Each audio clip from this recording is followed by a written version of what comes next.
La première personne qui m'a donné l'occasion de travailler dans une entreprise, d'être un employé, c'est cet homme. Comment les chrétiens perdent la vue? Non pas la première colonne. Voilà. Est-ce qu'on est ensemble? Ça peut aller? Donc ayez la discipline. Chaque nouvelle saison, d'honorer vos sources. Ok? Quand vous commencez une saison, d'où tu viens? Quand l'année commence, bénis Dieu pour ton père spirituel. Tu vas voir que ça va t'ouvrir. Tes yeux vont s'ouvrir sur le ministère. Tu vas savoir où il faut aller, il ne faut pas partir. Tu vas savoir. Même s'il ne veut plus te voir, il dit que tu es déloyal, tu as quitté l'église, envoie-lui un cadeau. Tu dis, papa, je suis parti, mais je rends grâce à Dieu pour tout ce que tu as été pour moi. Que Dieu te bénisse.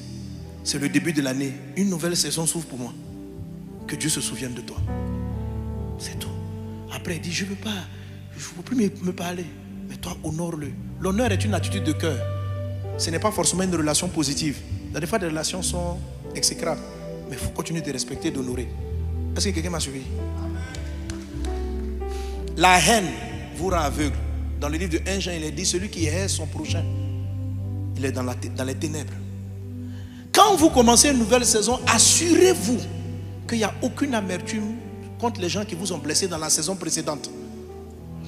Pardonnez-leur. Venez devant le trône de Dieu dans la nouvelle saison et traitez avec cela. Dis Jésus, une page nouvelle s'ouvre pour moi. Je veux rentrer dans le mariage. Mais vraiment, ce que mon ancien fiancé m'a fait là, je suis trop énervé. Tu seras aveugle dans ton nouveau mariage. La Bible dit que celui qui est dans les ténèbres. Je sais qu'il y a une raison valable pour le haïr. Mais il faut que tu pardonnes. Sinon, tu ne sauras pas où partir. Si tu ne sais pas pardonner, viens devant la croix, viens devant le trône. Dis Jésus, je n'y arrive pas. Aide-moi. Et Christ va t'aider. Tu n'auras pas la visibilité de ton nouveau mariage si tu en veux à l'ancien. Vous êtes les enfants de lumière. Quelqu'un comprend? Donc la discipline de la lumière, première colonne. Honorer les parents, veiller à ce qu'il n'y ait pas de haine dans mon âme. Est-ce qu'on est ensemble? Il y a d'autres choses, mais je vais m'arrêter là, non? De continuer un peu. Alléluia. Gloire à Dieu. Donc la discipline de la lumière, c'est la prière. Il faut prier pour que Dieu t'éclaire. Il faut honorer tes parents. Il faut honorer, il faut pardonner à tous ceux qui t'ont fait mal dans ton histoire. Parce qu'il y a une nouvelle saison qui s'ouvre pour toi. Tu ne peux pas rentrer dans la nouvelle saison aveugle. Parce que tu ne pourras pas allumer ta lumière. Tu vas dire que la lumière soit, le courant est coupé. Dieu éclaire-moi. Il ne t'éclaire pas. C'est lui ou c'est pas lui? Il ne te dit rien. C'est l'homme de ma vie ou c'est pas l'homme de ma vie? Aveugle. Tu ne vois ni ses défauts, rien. Et tu rentres dans une mauvaise aventure. Et tu vas commencer à accumuler relation sur relation. Il faut que ça s'arrête. Mais tu vas de mal en pire. Parce que tu n'as pas pardonné ce qui s'est passé hier. Est-ce qu'on est ensemble? Tu es béni au nom de Jésus. Alléluia. Gloire à Dieu. Gloire à Dieu. Gloire à Dieu. Amen. Alors maintenant que vous avez la lumière, les autres colonnes c'est quoi? Il y a d'autres points sur la lumière, mais je vais m'arrêter là sur la lumière. Les autres colonnes c'est quoi? Première colonne de la sagesse c'est la lumière. La deuxième colonne, le deuxième jour de la création, Dieu va faire des choses qui vont revenir dans tous les jours. Amen. La Bible dit que Dieu a dit que la lumière soit. Quand la lumière a été, Dieu a séparé la lumière d'avec les ténèbres. Le lendemain, la Bible dit il y a un soir. Donne-moi Genèse 1 où on cite les colonnes, où on cite les jours, pardon. Dieu dit que la lumière soit. Il y a eu un soir, il y a eu un matin, ce fut le premier jour. Mais Dieu a séparé. Dis avec moi séparé. Deuxième jour, la Bible dit que Dieu dit qu'il y ait, Dieu a appelé le ciel, qu'il y ait une nue. Et il a séparé les eaux d'en haut des eaux d'en bas. Et Dieu a fait que cela était bon. C'est la deuxième colonne. Les eaux d'en haut, dis-moi les eaux d'en haut. Les eaux d'en bas. Quelle grande sagesse. L'eau c'est la source de la vie. Vous allez voir après que tout ce que Dieu a créé sur la terre, il a créé à partir des eaux d'en bas. Ok? C'est l'eau qui s'est retirée puis qui a donné la terre. Tout. La sagesse du deuxième jour nous dit que il y a deux vies, il y a deux sources de vie. Il y a la vie surnaturelle, il y a la vie naturelle. Un chrétien doit développer la vie des eaux d'en haut et la vie des eaux d'en bas. J'appelle ça la sagesse de Aksa. Vous connaissez Aksa? La fille de Caleb. Lorsqu'ils entrent, juge Josué 1,15, elle dit à son mari, demande à papa de te donner les sources d'eau supérieures, les sources d'eau inférieures. Et ce qui nous distingue des païens, eux, ils ont peut-être les eaux naturelles. Mais la sagesse veut que tu cherches les deux eaux. Ah, je te raconte une histoire, là c'est moi maintenant. Quand j'ai donné ma vie à Jésus, tout ce qui était naturel sur la terre, je n'aimais pas. Je veux être en haut. La Bible dit aspirons aux choses d'en haut. J'étais très spirituel. Je pense que Pasteur Masolo me ressemblait un peu à ce niveau. J'étais très spirituel. Oui, il y a des chrétiens qui nagent dans Dieu. La Bible dit Dieu a séparé. Il a mis deux eaux. Des eaux en haut, des eaux en bas. L'eau, c'est ce qui donne la vie. Donc, ça veut dire que la vie spirituelle est différente de la vie naturelle. Mais il nous faut les deux. Moi, j'étais en haut. Il y a d'autres chrétiens qui sont naturels. D'autres sont surnaturels. Moi, j'étais surnaturel. Alors, Dieu me montre. Maman Lily, ma femme, il dit, on était étudiants. Il dit, c'est celle-là que tu vas marier. Je dis, alléluia. J'ai prié. Je suis allé la voir, on a parlé et on s'est mis ensemble. Mais je n'étais pas naturel. Je ne connaissais pas les besoins naturels de la femme. Je connaissais seulement les besoins spirituels. Quand je la rencontre, on jeûne, on prie. Parce que j'étais étudiant dans une ville. Elle était aussi étudiante à Abidjan. Moi, j'étais à Yamoussoukro. Et quand j'arrive, je la prends, je dis, viens. Il faut que je t'explique tout ce que Dieu m'a expliqué. Et on monte dans les transports en commun. J'évangélise. Je dis, Liliane, prêche. Elle prêche. Je lui avais jamais dit ce mot-là, je t'aime. Je trouvais que ça c'est charnel. On ne doit aimer que Dieu. La Bible dit, tu aimeras le Seigneur en premier. Moi j'ai choisi, tu aimeras le Seigneur que lui exclusivement. Je gênais, je priais avec elle. J'étais trop spirituel, frère. Et puis nos relations vont commencer à se détériorer. Quand j'étais à Yamoussoukro, je lui écrivais des courriers. Parce qu'il fallait que... Je trouvais que Dieu m'expliquait trop la Bible, quoi. Donc, je voulais lui expliquer les mystères. En ce moment, il n'y avait pas d'email. On partait à la poste, on met les boîtes, on écrit, puis on poste. Et ça arrive une semaine après. Et je partais poster. Et c'est des livres. Les mystères. Et je lis, la Bible dit ça. Quand tu vois tel verset, est-ce que tu comprends? Est-ce que tu comprends? Tu vois, regarde. Ce que je t'explique là, ce que je suis en train d'enseigner là. Tu es avec le frère que tu veux marier. Et puis il t'écrit des lettres pour t'expliquer les 7 colonnes de la sagesse. Le principe de la lumière. C'est quand j'étais. Un jour elle m'a répondu, elle m'a dit, Mohamed, est-ce que tu sais que je ne lis pas tes longues lettres? Ça m'a fait très mal. Parce que ce sont des révélations de mon intimité avec Jésus. Et puis j'ai commencé à voir que quand on s'appelait au téléphone, c'était tendu. Elle me parlait durement. Et je suis allé prier pour dire, Jésus, tu m'as dit que c'est ma femme, mais là notre relation est en train de mourir. J'ai gêné, ricata, j'ai fait une veille. Ramène son cœur, que tous les démons qui la distraient s'éloignent.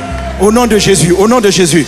J'ai prié toute la nuit, 2 ou 3 jours de jeûne. Le lendemain de ma veillée, l'esprit me dit, mon fils, quitte Yamoussoukro, va la voir à Abidjan.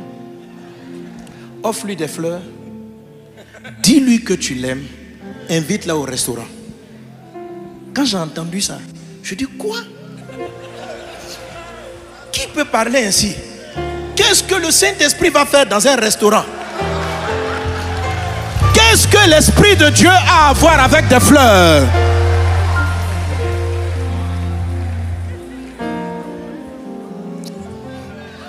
Est-ce que vous comprenez que je n'étais pas sage? Vous comprenez, non? J'ai quelqu'un qui marchait avec les eaux d'en haut. Mais je n'étais pas sage.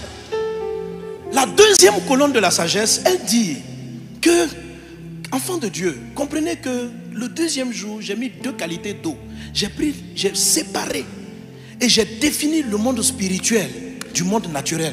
Les deux ne sont pas pareils. Tu peux avoir la vie d'en haut et tuer ta vie terrestre.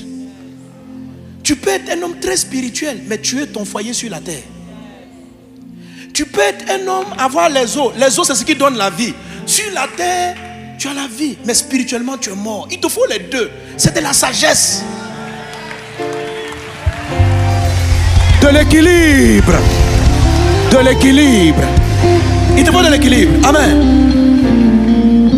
Quand Dieu m'a dit de lui faire les cadeaux, je pensais que c'était le diable. Et j'ai répondu dans ma prière. Je dis, Satan veut me séduire. Moi, je vais la voir. Je vais l'appeler au téléphone pour dire, je viens à Abidjan. Parce que je vois que notre relation ne va plus trop bien. Nous allons faire une journée de jeûne et prière.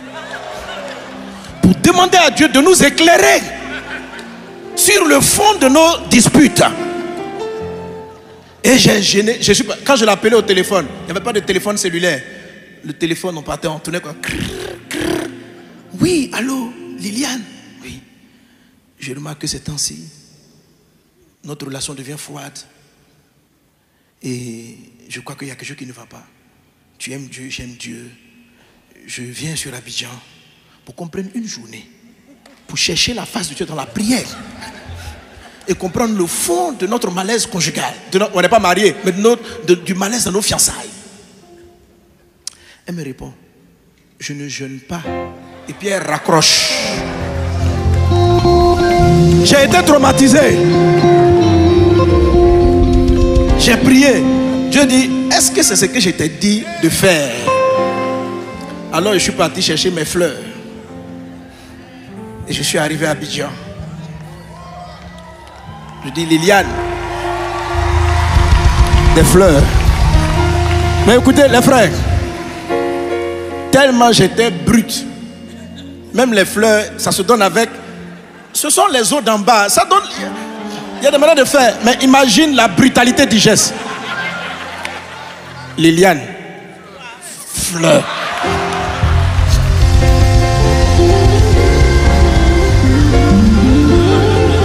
Fleurs. C'est quoi ça? Allons au restaurant.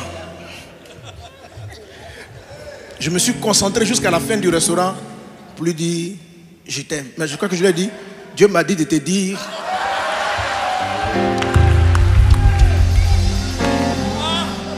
Et frère, ce qui devait arriver arriva. On s'est séparés. Oui. Mais il n'y avait pas d'eau. Quand il n'y a pas d'eau, la plante meurt. La plante meurt. Ça a tué les fiançailles. Et quand je dis, mais Seigneur, elle est trop compliquée. Quand je vais chercher la face de Dieu, il me dit, c'est toi qui tu es insensé. Et il ouvre mon... Il dit, le monde naturel existe. La vie naturelle. Il y a une manière de faire. Vous connaissez le passage de 1 Corinthiens où le Seigneur dit, ne vous privez pas l'un de l'autre afin de vaquer à la prière. Et puis allez ensemble de peur que Satan ne vous tente. Tu sais, c'est la même chose, il explique que ça veut dire que Satan tente un couple pour deux choses. Soit parce que vous ne priez pas, soit parce que vous n'avez pas de relations naturelles. Donc, tu peux prier, Satan va rentrer dans ton couple. Si tu n'as pas une relation humaine, tu ne sais pas parler à ton mari, tu ne sais pas parler à ta femme, c'est un manque de sagesse. Mais la sagesse naturelle, tu vois, dans ce livre-là, lui, il est spécialement pour le mariage. Donc, tout ce que je te raconte là, j'explique ça dans ce livre, sur la sagesse. Ça, c'est la deuxième colonne. Donc, la discipline, est-ce que ça va? Naturellement, il y a une manière de diriger l'église. Vous pouvez avoir la plus grande vision spirituelle d'une œuvre. Si vous ne trouvez pas les eaux d'en bas, l'œuvre va mourir sur la terre. Jésus, le spirituel, le surnaturel est supérieur. Il est plus puissant. Mais ce n'est pas lui qui régit la terre. la terre est généralement régie par les eaux d'en bas. Oui. Jésus savait marcher sur les eaux, mais il prenait tout le temps les bateaux. C'est une seule fois qu'il a marché sur l'eau.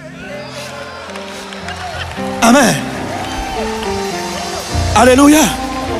Donc, sur la terre, un homme ne peut pas, naturellement, un homme ne peut pas marcher sur l'eau. Jésus a respecté. Maintenant, un jour, il a ouvert les eaux d'en haut pour montrer que ce sont des eaux supérieures. Donc, ce sont des pluies. Elles arrivent pour faire du prodige, du miracle. Mais ce n'est pas le quotidien. Dans la vie de tous les jours, c'est les eaux d'en bas qu'on utilise. Et les eaux d'en haut, on les utilise quand le naturel est coincé. C'est de la sagesse. Sois sage. Sois sage. Est-ce qu'on est ensemble? Qui est béni? Bon, non, là, sérieusement, je m'arrête là. Alléluia. Amen. Amen. Gloire à Dieu. Non, vous devez rentrer. On dit que... Prolongation. Le pasteur, lui, il veut me bloquer dimanche. Les gens te regardent à Abidjan là-bas. Ils disent non. Amen. Amen. Non, honnêtement, tout à l'heure j'ai fait des dédicaces. Je vous encourage à prendre le livre. Alléluia. Amen. À prendre le livre. Alléluia. Voilà. Et puis il y a d'autres livres que j'ai envoyés aussi sur la gestion des priorités. Alors, l'ensemble des choses, c'est des choses spirituelles et naturelles. La sagesse divine, ce qui nous rend supérieurs, c'est parce qu'on combine les deux. Mais il faut qu'on les combine. Il faut qu'on les combine. Ton entreprise va vivre parce que tu respectes tes lois naturelles. Voilà. Tu n'as pas de gestion, tu as une mauvaise comptabilité, tu t'attends à ce que, parce que tu as prié, les clients viennent, mais tu ne sais pas les accueillir, tu parles mal à tes clients, tu veux vendre quoi? Les gens vont partir. Naturellement, ça ne fonctionne pas. Donc, quand tu pries, quand tu veux réussir quelque chose, quand tu commences une nouvelle saison, demande à Dieu, comment naturellement même je dois me comporter pour que ça marche. Tu commences une activité, il y a une sagesse naturelle qui va avec ça. Ne te limite pas à tes jeûnes et prières.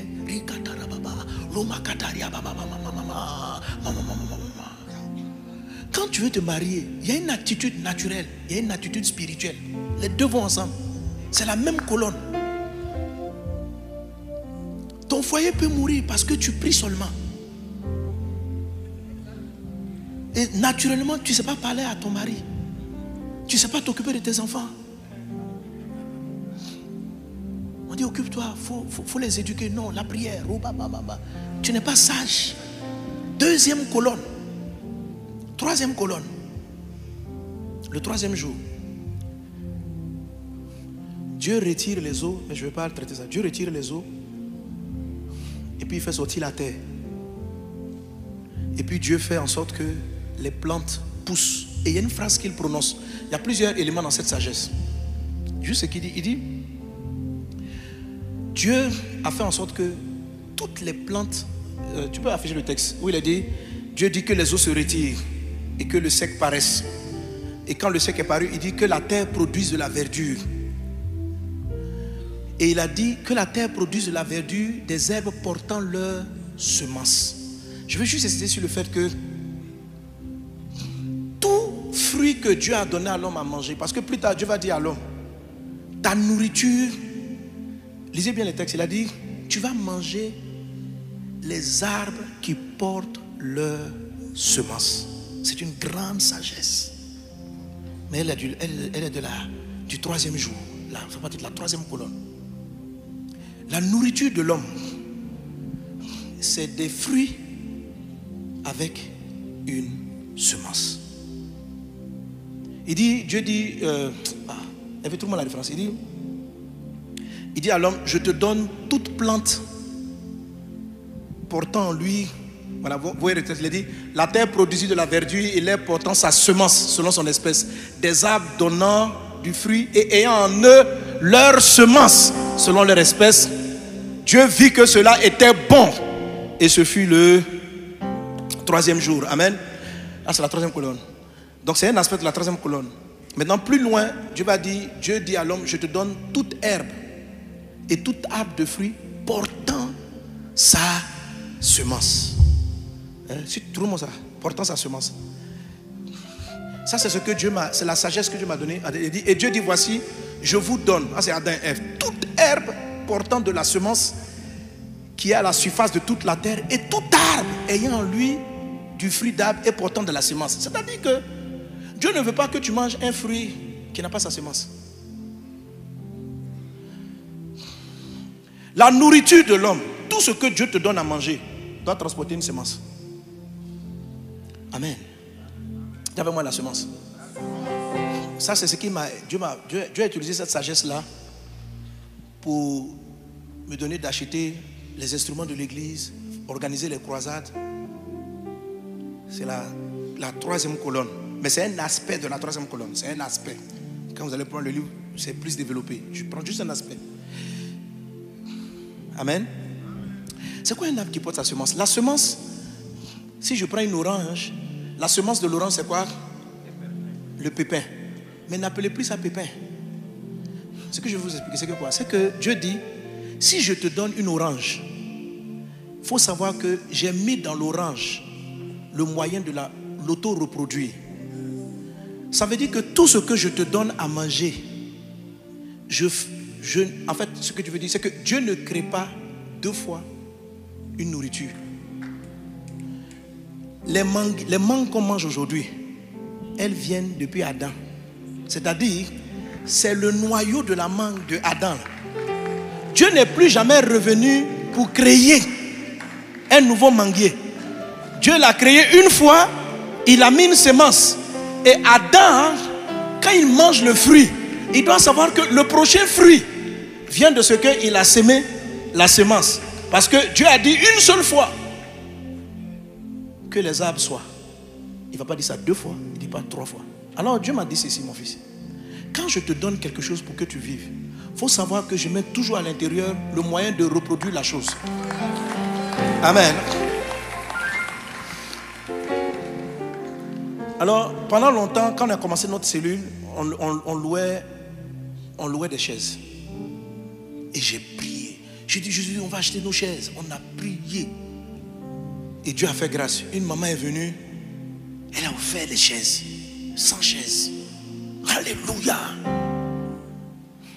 Et puis les chaises sont là. Et Dieu me dit, on voulait les utiliser. Donc on a enlevé ça maintenant dans le budget. Donc quand on fait les offrandes, il n'y a plus de chaises à louer. Dieu me dit, petit, non. Tu n'es pas sage. D'habitude, tu louais des chaises, non? Je dis oui. Il dit, mais tes chaises là, tu crois que toujours je vais acheter de nouvelles pour toi? Tes chaises doivent apporter les prochaines chaises. Je dis, comment je fais? Il dit, il faut te les louer toi-même. Si tu louais la chaise à 100 francs, il faut la louer à 50, la moitié. Bon, je vous dis par exemple, aujourd'hui on achète beaucoup de terrain à Abidjan. Mais moi-même l'église, nous on a construit l'église, mais on se loue notre église nous-mêmes. On paye le loyer. Oui, parce que si Dieu m'a donné un bâtiment, le bâtiment qu'il me donne à sa semence, c'est-à-dire il doit fabriquer le prochain bâtiment. Donc je paye un loyer qui est une épargne pour la construction de la prochaine église.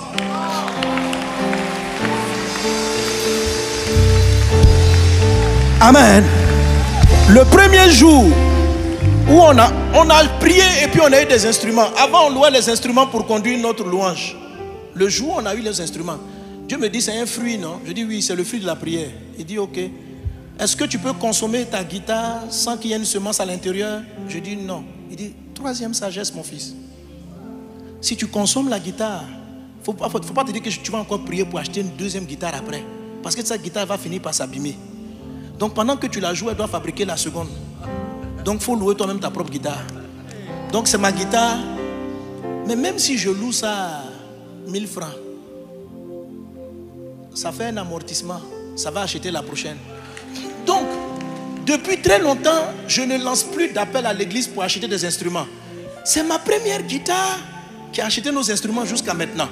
Chaque instrument qu'on utilise, chaque chaise est achetée par les chaises précédentes Parce que pour chaque élément que Dieu nous donne, on garde un pépin. Mais ça s'appelle une semence. Ça ne s'appelle pas pépin. Parce que si tu appelles pépin, quand tu manges l'orange, tu fais... Si tu appelles semence, ça veut dire que tu vas aller mettre ça en terre. Tu vas fructifier.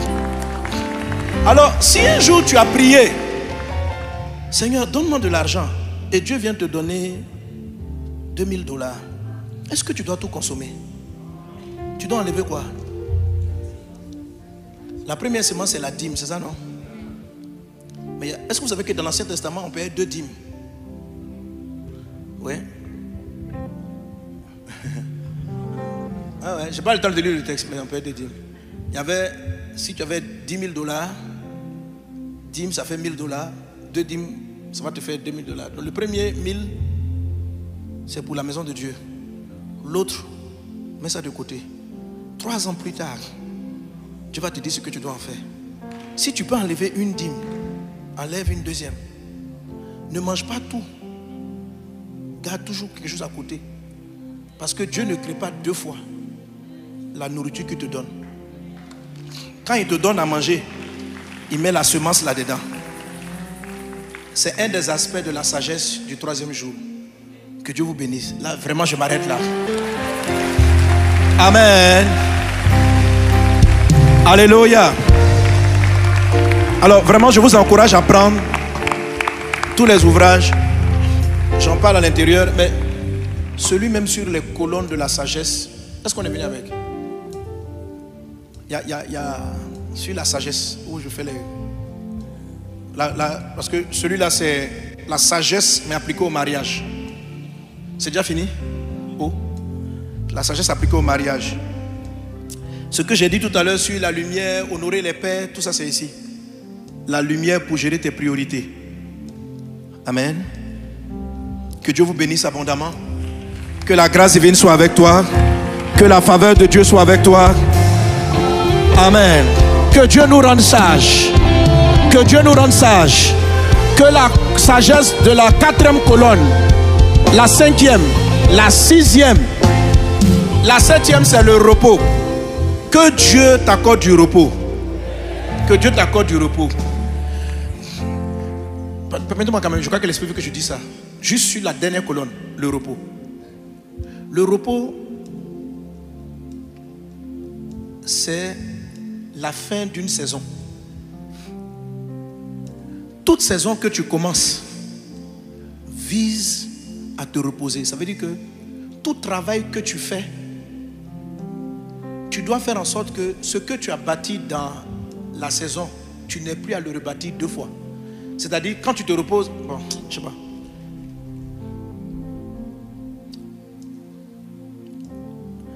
Écoutez, la sagesse de Dieu, il y a une petite dose, ça va vous choquer un peu, mais il y a une petite dose d'arrêter de travailler. La sagesse ne travaille pas pour toujours. Elle cherche à arrêter de travailler pour s'occuper d'une autre mission. Donc, je commence, mais à la fin, je dois faire un relâchement. Donc, le 6e jour, Dieu va fabriquer l'homme à son image pour gérer ce qu'il a créé. Et puis, Dieu s'est occupé d'autres choses. Donc, un pasteur qui commence une église, il faut que tous les combats que tu mènes là, tu t'en vas vers le repos en bâtissant des disciples à ton image qui sont capables de te donner du repos sur tes combats d'hier pour que toi, tu t'occupes d'autres choses. Le 6e jour, Dieu dit, je vais fabriquer le gestionnaire de toute ma création et moi, je m'en vais me reposer. Toute sagesse est bâtie sur le fait d'arrêter de souffrir le début d'un combat. C'est... Vous voyez, celui qui a fabriqué la machine à laver, c'est parce qu'il veut se reposer du lavage. Celui qui a fabriqué la voiture, c'est parce qu'il veut se reposer de la marche. Donc, Dieu vous donne un travail, mais vous devez chercher à faire en sorte que, à un moment donné, il puisse être automatisé sans que vous y mettiez tout votre cœur. Si tu dois être dans ton entreprise tous les jours, que tu ne trouves pas le 6e jour, c'est-à-dire quelqu'un capable de prendre le relais, ton travail va te fatiguer jusqu'à ta mort. Ce n'est pas normal. Il doit arriver, il doit se reposer parce qu'il y a de grandes choses que Dieu a pour toi. Il y a de grandes choses. Donc quand quelqu'un travaille sans break, sans repos, il ne peut pas rentrer dans une nouvelle saison. Parce qu'il est toujours en train de se battre sur ce que Dieu lui avait donné de faire hier. Tout cycle doit avoir un relâchement. Quelqu'un dit à moi? Dieu se repose. Toutes les inventions sont faites pour qu'on se repose. Avant, on réfléchissait beaucoup. Écoutez, toute invention, c'est de la paresse. Ce sont les paresseux qui inventent. Oui. Les gens ont fabriqué l'IA pour qu'on arrête de réfléchir sur des sujets plus... C'est tout ça. Je ne sais pas si vous comprenez. Dès l'instant où tu fabriques une invention qui permet à un homme de le soulager d'un travail, ça t'enrichit. Ça veut dire quoi? Le but de tout homme, c'est chercher du repos. Ce qui me fatiguait hier ne doit plus me fatiguer. Je dois chercher d'autres nouvelles sources de fatigue, mais pas ce qui m'a combattu hier. Que la faveur de Dieu soit avec toi. Que la grâce divine soit avec toi. Tu es béni dans le nom de Jésus. Que Dieu t'accorde du repos sur tes combats de la saison d'avant. Que ce contre quoi tu t'es battu hier ne te fatigue plus demain. Que Dieu t'accorde la sagesse des mécanismes, la sagesse pour rentrer dans le repos et passer à un autre niveau. Dieu n'a jamais arrêté de travailler. Jésus a dit, mon Père travaille jusqu'à présent. Moi aussi je travaille. Donc il s'est reposé le 7e jour, mais il a continué de travailler. Dieu travaille. Mais pour ce qui est de la gestion de la terre, il a créé la terre. Le dernier jour, il a fabriqué le moyen par lequel il pourrait se reposer. Que Dieu t'accorde du repos. Que Dieu t'accorde des personnes, des hommes et des femmes qui vont faire que les tâches de la maison, tu n'arrives pas à avoir du repos. Depuis là, tu te tout parce que tu n'as pas de personnel. Que Dieu t'accorde. Parce qu'il y a d'autres choses où tu es. Dieu a mis en toi de bâtir des entreprises. Mais il y a une première tâche. Quand tu es rentré dans le foyer, tu n'arrives pas à finir ce cycle pour entrer dans un repos, pour passer à une autre étape. Et tu es toujours dans le même combat. Que Dieu t'accorde la faveur, les hommes, les personnes, pour passer à un autre cycle et te reposer de tes anciens combats. Soyez bénis dans le nom de Jésus. La grâce est dans votre vie. Tu es béni au nom de Jésus. Quelqu'un donne un mot? Amen. Soyez bénis. Amen. Tu peux acclamer encore Jésus. Alléluia. Gloire à Dieu. Gloire à Dieu. Qui a reçu quelque chose? On a dit beaucoup de choses. Je vous en prie, réécoutez le message, réécoutez les bénédictions, faites la prière et prenez le temps, réécoutez les choses qu'on a dites. Réécoutez les choses qu'on a dites. Réécoutez les choses qu'on a dites. Appliquez-les. Complétez avec la suite du livre. De toute façon, l'enseignement même existe en ligne aussi. Je l'ai déjà donné. Amen. Que Dieu soit avec toi. Que sa faveur soit avec toi. Merci Seigneur Jésus. Père, je veux ainsi... J'ai partagé ce que tu as mis dans mon cœur avec ton peuple. Mais je prie afin que ce qui n'a pas été dit, Saint-Esprit, tu puisses le faire. Merci pour ta grâce. Merci pour cette église. Merci pour ton serviteur. Merci pour ces moments que nous avons passés ensemble. Au nom de Jésus.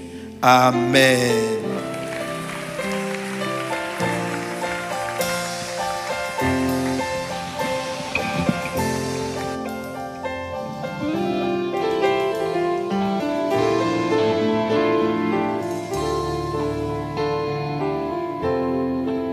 Est-ce que tu peux royalement